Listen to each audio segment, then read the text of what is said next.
ኢትዮጵያ በአፍሪካ ታሪክ ውስጥ ልዩ ስፍራ አላት። አብዛኛዎቹ የአፍሪካ ሀገራት በቅኝ ግዛት ስር በነበሩበት ዘመን ኢትዮጵያ ነፃነቷን በመጠበቅ የጥቁር ሕዝቦች የኩራትና የተስፋ ምልክት ሆናም ቆይታለች። ይህ በየዘመናቱ በተለያየ መንገድ ተገልጧል። በ1888 በአድዋ የተገኘው ድል ለኢትዮጵያ ብቻ ሳይሆን ለመላው አፍሪካና ለጥቁር ሕዝቦች የነፃነት ተስፋን የሰጠ ክስተትም ነበር።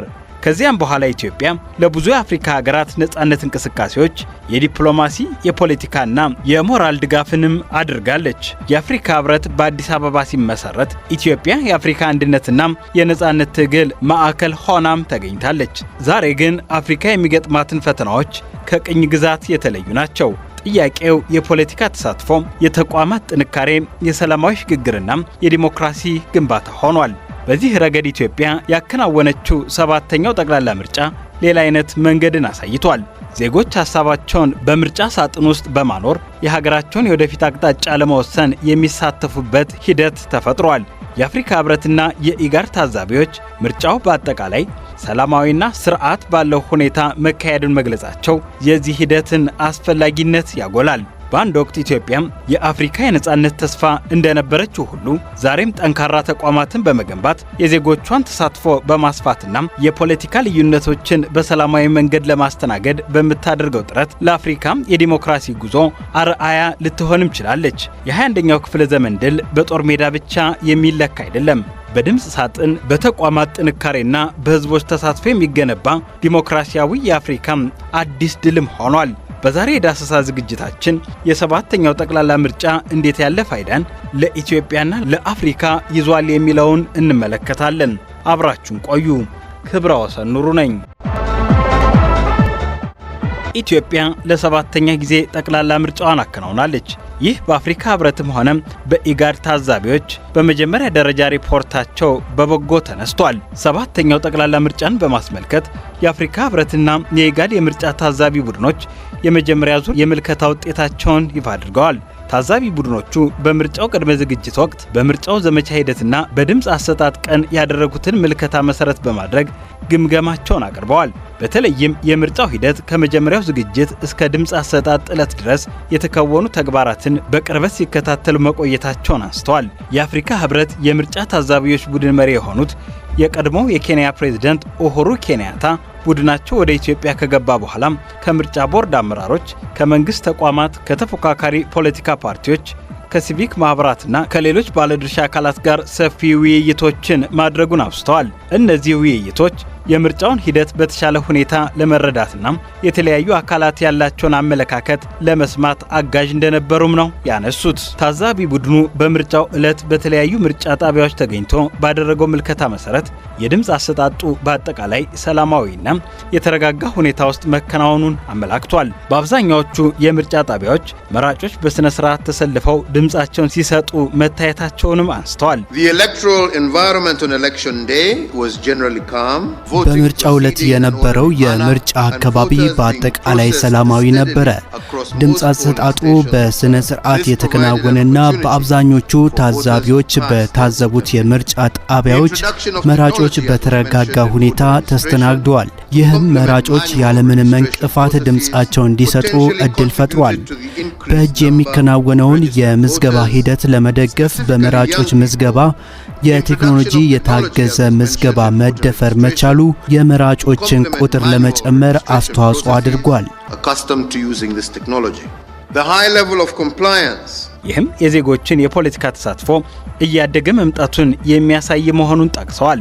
ከዚህ በተጨማሪም በምርጫ ጣቢያዎች የነበረው አጠቃላይ ሁኔታ ለመራጮች ምቹ መሆኑንና በብዙ አካባቢዎች የተረጋጋ ሁኔታ እንደነበረም አመላክተዋል።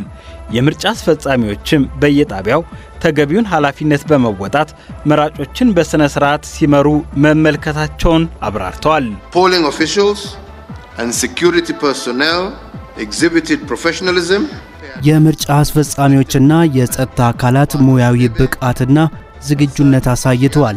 ይህም ብሔራዊ ምርጫ ቦርድ በምርጫው ዕለት ሂደቶች አስተዳደር ላይ ገለልተኝነቱን ለማረጋገጥ ያለውን ቁርጠኝነት ያንጸባረቀበት ነው።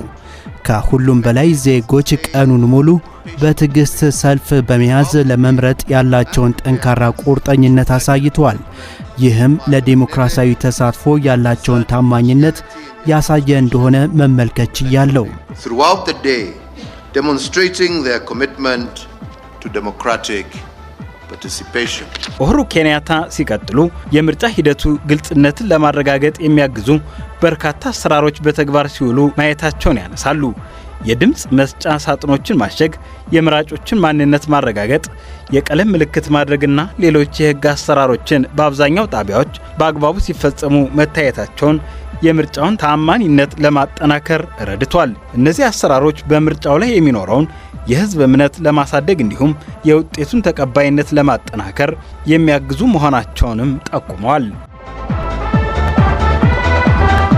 በምርጫው የታየው ከፍተኛ የሕዝብ ተሳትፎ በታዛቢ ቡድኑ በተለያዩ ከተደነቁባቸው ጉዳዮች መካከል አንዱ መሆኑን ገልጿል። በብዙ የምርጫ ጣቢያዎች መራጮች ከማለዳው ጀምረው በሰልፍ ተገኝተው ድምፃቸውን ለመስጠት ያሳዩት ከፍተኛ ፍላጎት የሚደነቅ መሆኑም ነው ያወሱት። በተለይም በአንዳንድ ጣቢያዎች ረጃጅም ሰልፎች ቢታዩም መራጮች በትዕግስት በመጠባበቅ የዲሞክራሲ ሂደቱን ለማጠናከር ያላቸውን ቁርጠኝነት ማሳየታቸውንም ነው ያብራሩት።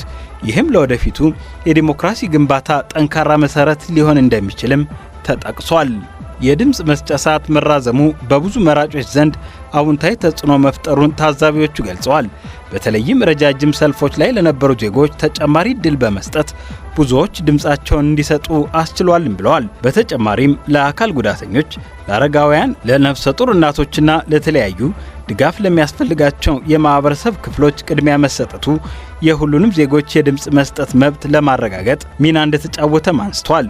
Extension of voting hours to allow የድምጽ መስጫ ሰዓት መራዘሙ ተጨማሪ መራጮች እንዲሳተፉ እድል የሰጠ ነው።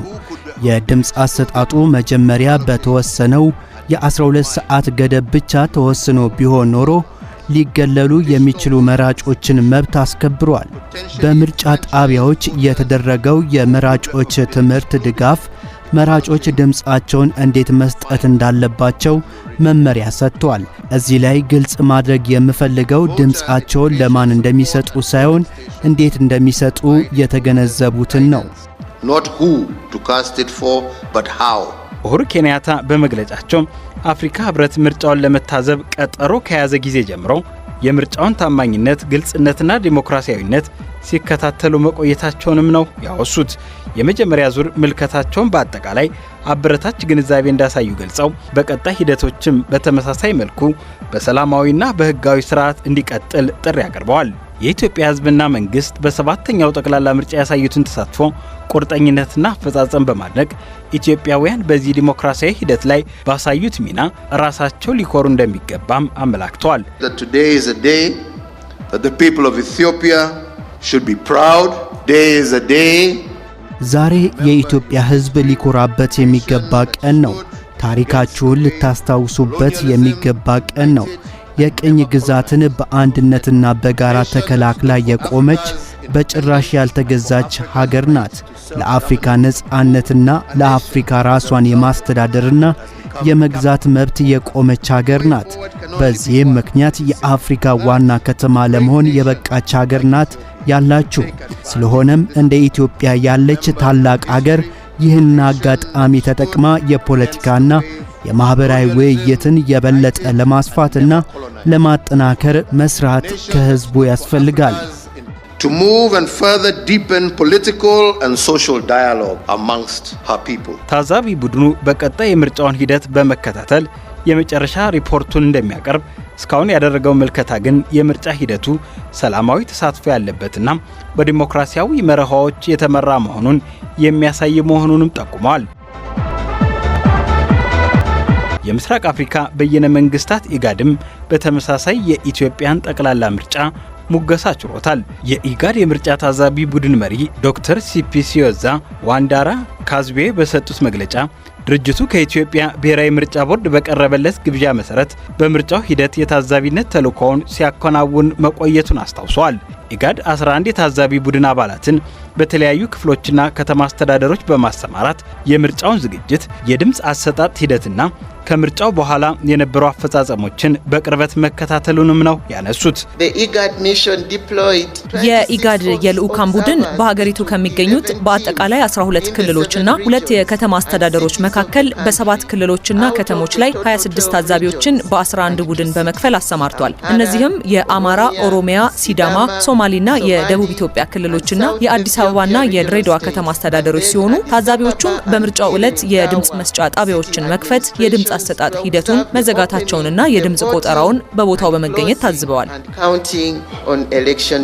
ታዛቢ ቡድኑ ባቀረበው የመጀመሪያ ዙር ግምገማ መሰረትም 7ኛው ጠቅላላ ምርጫ በበርካታ መመዘኛዎች ዓለም አቀፍ የምርጫ መርሆዎችን የተከተለ መሆኑን አመላክቷል። በተለይም ለመራጮች ትምህርት የተደረጉ ዝግጅቶች፣ የሲቪል ማህበራት ተሳትፎና የተለያዩ ባለድርሻ አካላት በሂደት ውስጥ መካተታቸው የምርጫውን ግልጽነትና ተሳትፎ ለማጠናከር አስተዋጽኦ ማድረጉን ጠቁመዋል። የኢትዮጵያ ብሔራዊ ምርጫ ቦርድ ለመራጮች ትምህርት የሚሰጡ 169 የሲቪል ማህበረሰብ ድርጅቶችን እውቅና መስጠቱን ተመልክተናል። እንዲሁም እውቅና የተሰጣቸው ቴሌቪዥን፣ ሬዲዮ፣ የህትመት ውጤቶችና ዘርፈ ብዙ የቋንቋ ስርጭት መድረኮችን ያካተተ ግልጽ የዕጣ ስርዓትን በመጠቀም ነፃ የምርጫ ቅስቀሳ የአየር ሰዓት መድቧል። በተጨማሪም 16 አጋዥ ንዑስ ጣቢያዎችና በተለያዩ ቋንቋዎች የሚተላለፉ ስርጭቶች እንዲመቻቹ ተደርጓል። ተወዳዳሪ ፓርቲዎችም ለማህበረሰቡ አጀንዳዎቻቸውን ተደራሽ እንዲያደርጉ የሚያግዝ በመሆኑ ይህ የሚደነቅ ነው። 169 የሲቪል ማህበራት በመራጮች ግንዛቤ ስራ መሰማራታቸው ዜጎች ስለ መምረጥ መብታቸውና ኃላፊነታቸው ግንዛቤ እንዲያገኙ እንዳገዘም አብራርተዋል። የኢጋድ ታዛቢ ቡድን እንዳነሳው መገናኛ ብዙሃን ለተፎካካሪ ፓርቲዎች የሰጡት የአየር ሰዓት ድልድልና ለህዝብ መረጃ በማድረስ ያበረከቱት ሚናም አዎንታዊ ነበር። ፓርቲዎች የፖለቲካ ፕሮግራማቸውንና አቋማቸውን ለህዝብ የሚያቀርቡበት እድልን መፍጠሩ የመድብለ ፓርቲ ስርዓትን ለማጠናከርና መራጮችን ምርጫን በመረጃ ላይ የተመሰረተ ለማድረግ ያገዘ መሆኑን ታዛቢዎቹ ጠቁመዋል። በዚህም ምርጫው በርካታ ፓርቲዎችና ተወዳዳሪዎችን ያሳተፈ የተለያዩ ሀሳቦችን ለህዝብ የቀረበበት ሂደት መሆኑንም ነው ያስረዱት። በምርጫው ወቅት የታየው ከፍተኛ የህዝብ ተሳትፎ በታዛቢ ቡድኑ በተለያዩ ከተደነቁባቸው ጉዳዮች መካከል መሆኑን ዶክተር ስፒሲዮዛ ዋንድራ አንስተዋል። ዜጎች ከማለዳ ጀምሮ በምርጫ ጣቢያዎች በመገኘት የመምረጥ መብታቸውን ለመጠቀም ያሳዩት ፍላጎትና ቁርጠኝነት የዲሞክራሲ ሂደቱ በህዝብ ዘንድ ያለውን ተቀባይነት እንደሚያሳይም ተጠቅሷል።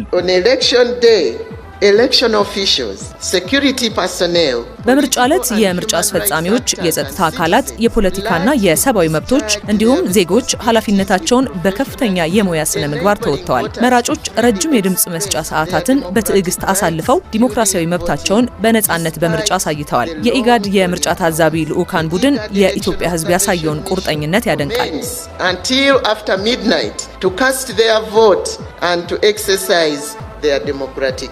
በብዙ ጣቢያዎች ረጃጅም ሰልፎች ቢታዩም መራጮች በትዕግስት በመጠባበቅ ድምጻቸውን ለመስጠት ያሳዩት ጽናት የሚደነቅ መሆኑንም አክለዋል። የመምረጥ ዲሞክራሲያዊ መብታቸውን ለማረጋገጥ እስከ እኩለ ሌሊት ድረስ በትዕግስት የጠበቁ ዜጎች ያሳዩት ኃላፊነት ለሌሎች ሀገራት ምሳሌ መሆን የሚችልም ነው። ለአካል ጉዳተኞች፣ ለአረጋውያንና ለሌሎች ድጋፍ ለሚያስፈልጋቸው ወገኖች የተደረጉ ማመቻቸቶችም ለኢጋድ ታዛቢዎች በበጎ የተገመገመው ጉዳያቸው ነው። እነዚህ ወገኖች በምርጫው ሂደት እኩል ተሳትፎ እንዲያደርጉ በተወሰዱ እርምጃዎች ምርጫው የአካታችነት መርህን በተግባር ማሳየቱም ተወስቷል።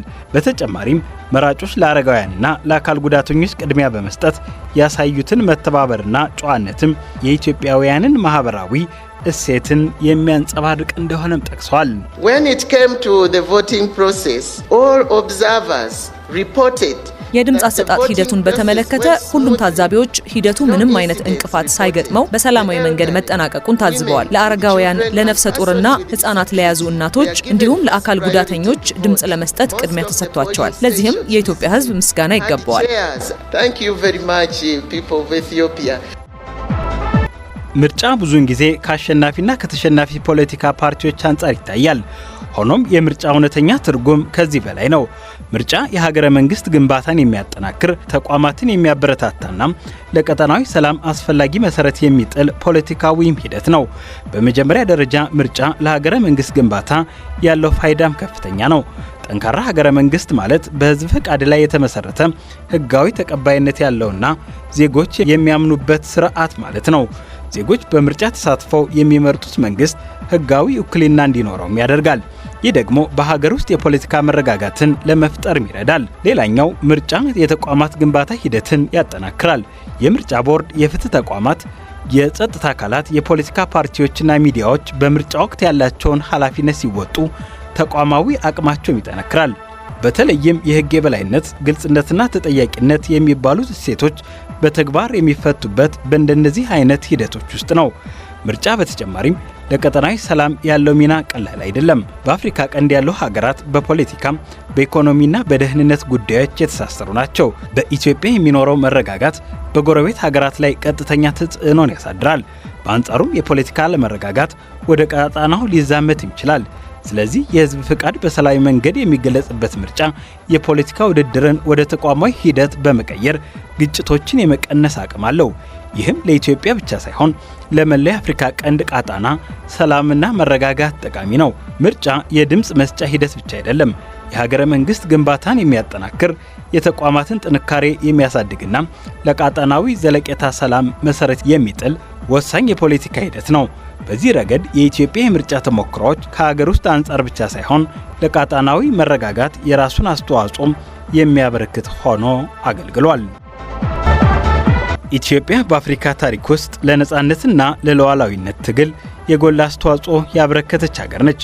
ዛሬ ደግሞ አፍሪካ የምትፈተነው በቅኝ ግዛት ሳይሆን በዲሞክራሲ፣ በተቋማት ግንባታና በሰላማዊ የፖለቲካ ሽግግር ጉዳዮች ነው። በዚህ ረገድ ምርጫ የዜጎች ድምፅ የሚከበርበት፣ የፖለቲካ ልዩነቶች በሰላማዊ መንገድ የሚስተናገድበትና የተቋማት ጥንካሬ የሚገነባበት ወሳኝ መድረክ ነው። የኢትዮጵያ ምርጫ የመንግስት ህጋዊነትን የሚያጠናክር፣ የዜጎችን ተሳትፎ የሚያሳድግ ትልቅ እሴቷ እየሆነ መጥቷል። ለአፍሪካ ደግሞ የፖለቲካ ውድድር በድምፅ እንጂ በግጭት መፍታት እንደማይቻል የሚያሳይ ተሞክሮም ይሆናል።